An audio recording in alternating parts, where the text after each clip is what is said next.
Olá, gente. Nossa aula de hoje, né, vai ser do capítulo 9, Reino Monera. Vamos falar sobre os procariontes, certo?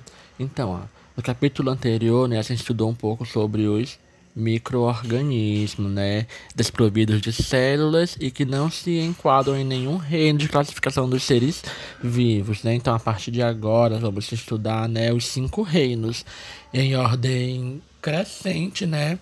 De complexidade. Então, as bactérias elas possuem sua importância econômica e ecológica, né? Mesmo causando, né, uma série de doenças. Elas podem atuar em alguns processos industriais, né? Seja na indústria alimentícia, seja na farmacêutica, né? Na decomposição de matéria orgânica, no ciclo de nitrogênio, que vai possibilitar, né? Aos vegetais utilizar o nitrogênio da atmosfera nos seus processos vitais.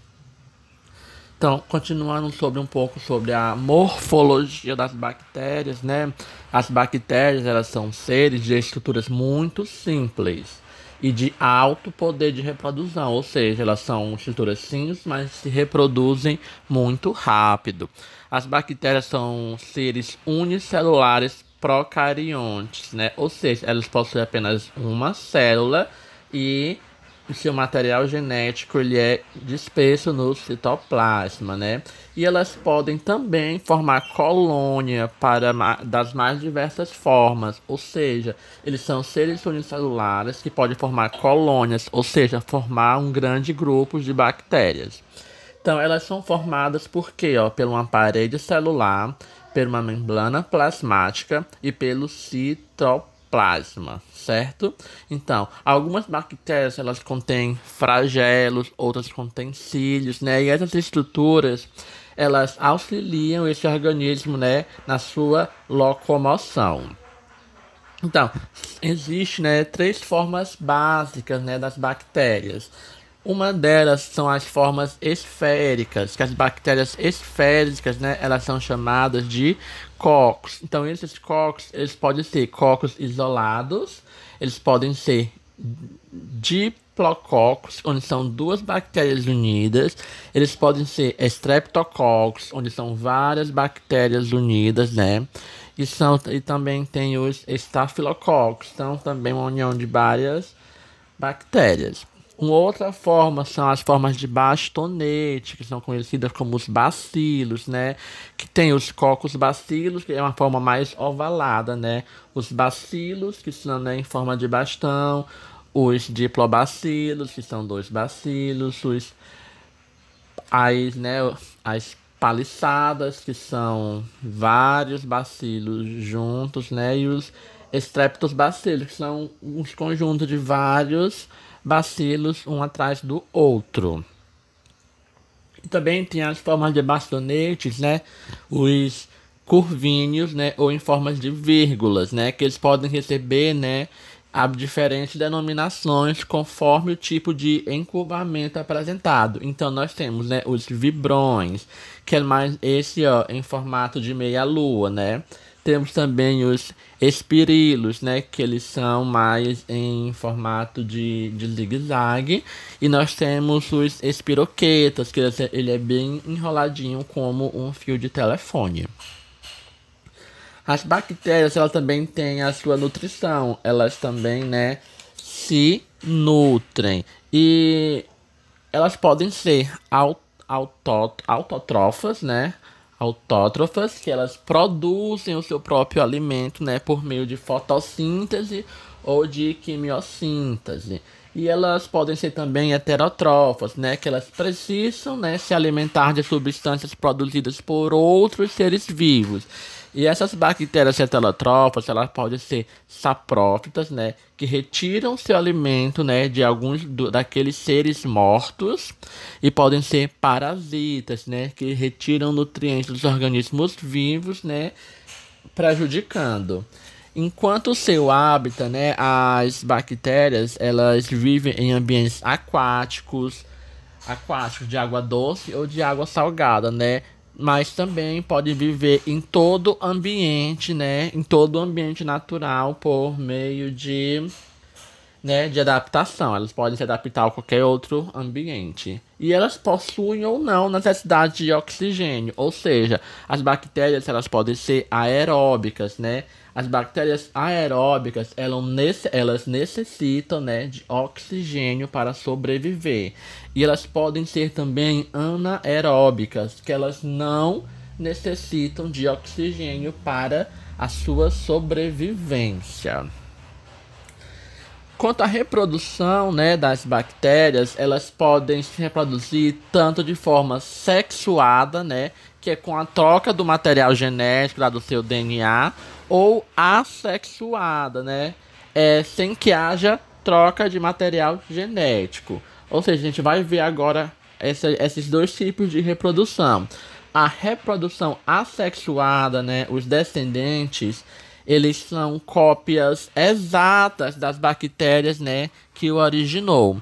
E o tipo mais representativo dessa reprodução, né, nas bactérias recebe o nome de divisão binária ou bipartição, que é quando as bactérias elas se duplicam, né, elas duplicam seu material genético e em seguida elas se dividem, dando origem às duas filhas idênticas. Ou seja, uma bactéria, a mesma bactéria, vai o quê? Dividir o seu material genético e essa mesma bactéria vai se dividir no meio, originando essas duas bactérias.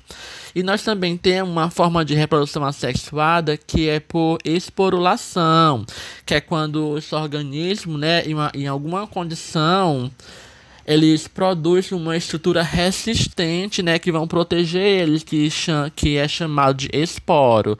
E esse esporo, ele reduz a atividade metabólica, né, deixa a bactéria no estado de dormência, até que ela encontre, né, uma condição favorável, onde ela possa novamente se reproduzir por bipartição. E falando agora um pouco sobre a reprodução sexuada, né? Esse tipo de reprodução, há uma troca de material genético, né? Ou seja, esse tipo de reprodução ele recebe o nome de conjugação e é caracterizado, né, pela transferência de pedaços de DNA de uma bactéria doadora para uma bactéria receptora, que combina esse pedaço com o seu material genético, né, dando origem às descendentes com uma nova combinação em sua divisão celular, ou seja, duas bactérias, uma receptora e uma doadora.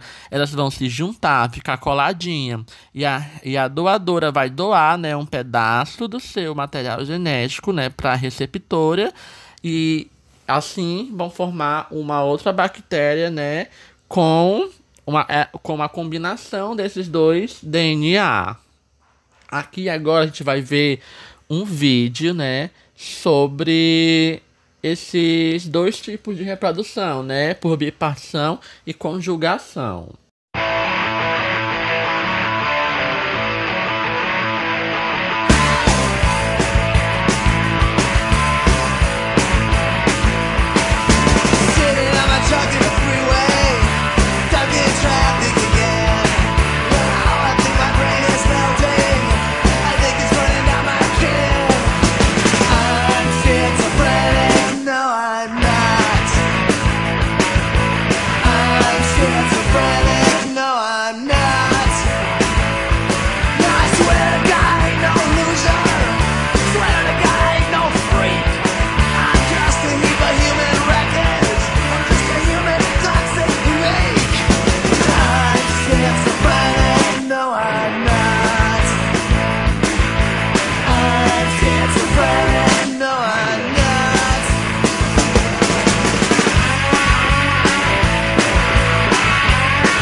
Iremos falar agora um pouco sobre as cianobactérias. Então, as cianobactérias, né, são organismos microscópicos, procariontes e fotossintetizantes. Ou seja, elas têm uma estrutura, né, a clorofila, que vai ajudar ela nessa fotossíntese. Então, ela vai conseguir fazer seu próprio alimento por meio da fotossíntese, igual uma planta. Então, como elas realizam fotossíntese, né, elas são consideradas autotrófas, né, ou seja, elas produzem o seu próprio alimento. E elas podem ser encontradas em vários ambientes, tanto terrestre como os aquáticos e inóptos. Então, como fontes termais, né, e regiões polares. Ou seja, tu pode encontrar naquelas águas mornas e naquelas regiões polares mais frias.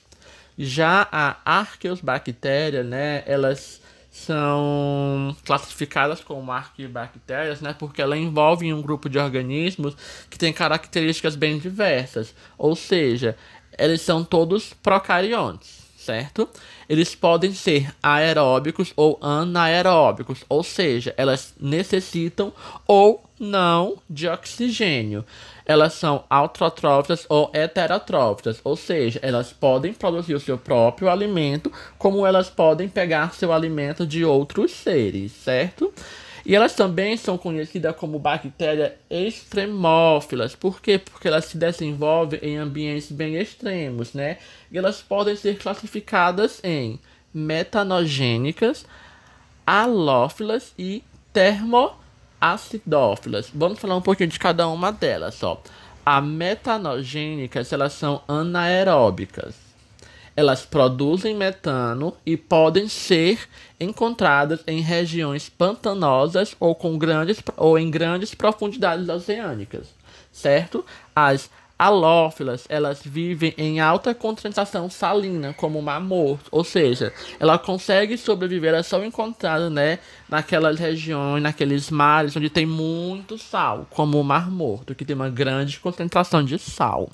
E as termoacidófilas, né? Que elas são encontradas em elevadas acidez, em ambientes muito ácidos, né? Que são características típicas, né, daquelas regiões e fendas vulcânicas. Ou seja, elas são encontradas perto de vulcões. Então, as bactérias, né, elas também, né, muitas bactérias, elas podem, né, ter vidas livres ou habitar em algum organismos, né? E muitas dessas relações podem ser benéficas para ambos, né, como a microbiota intestinal, ou seja, as bactérias que vivem no nosso intestino, elas vão o quê? Ajudar na digestão dos alimentos e elas também vão nos ajudar, como elas também vão estar se alimentando, né? Mas por outro lado, as bactérias elas podem estabelecer, né, uma relação parasitária que vai provocar danos, né, a seus hospedeiros. Nós vamos ver agora, né, algumas doenças, né, que são transmitidas através das bactérias. É no caso o tétano, né? O tétano é uma doença causada pelo bacilo Clostridium tetani, né, que ele vai provocar espasmo muscular. O que é o espasmo muscular, né? São contrações violentas dos nossos músculos. Os músculos eles vão se movimentar, né, por vontade própria, digamos assim, né? E essa bactéria ela vive no solo e ela penetra na nossa pele, né, por um simples corte ou por uma perfuração, que pode ser num vidro ou num ferro enferrujado, né?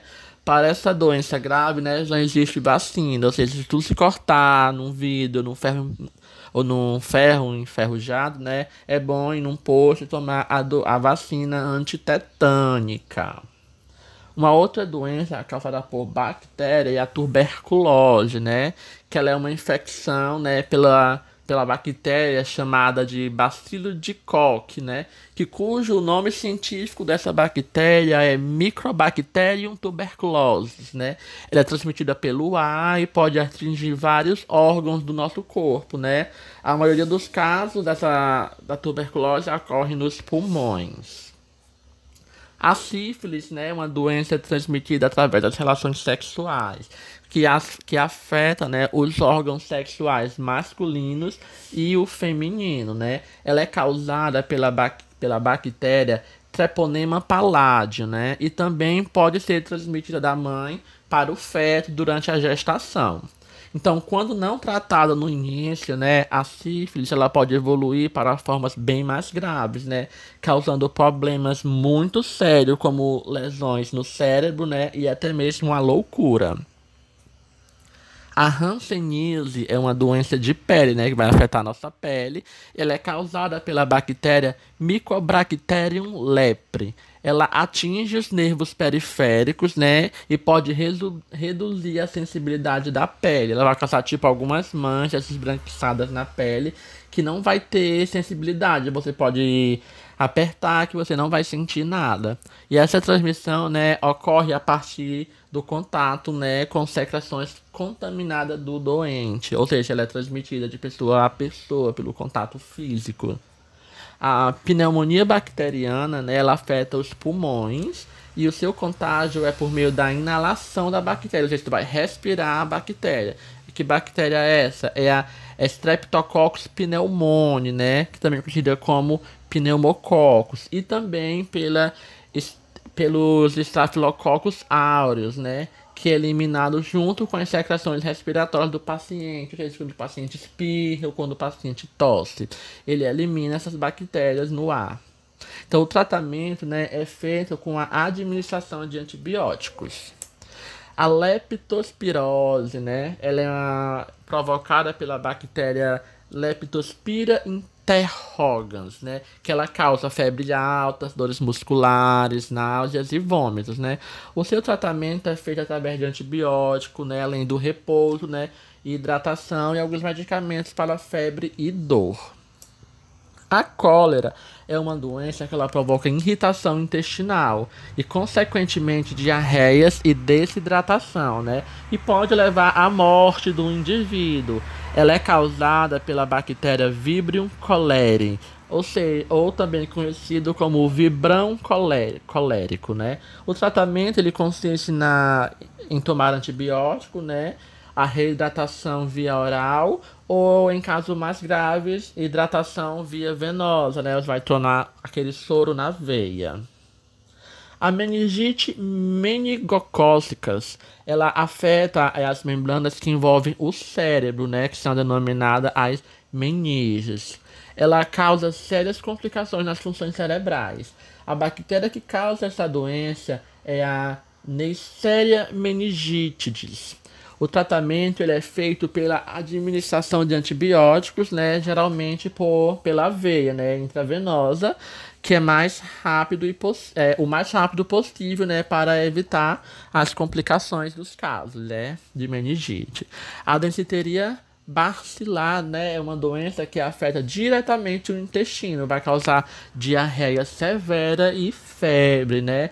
A gente adquire-se, né, por meio da bactéria singela, né, ao ingerir água e alimentos contaminados. Então devemos sempre estar lavando bem os alimentos, né, e usando água tratada, né? Então o tratamento dessa doença, né, consiste em reidratação, né, e em casos severos, né, o uso de antibióticos. Então a nossa aula é isso, nós ficamos por aqui. Qualquer dúvida vocês podem estar perguntando, certo? E até a próxima aula.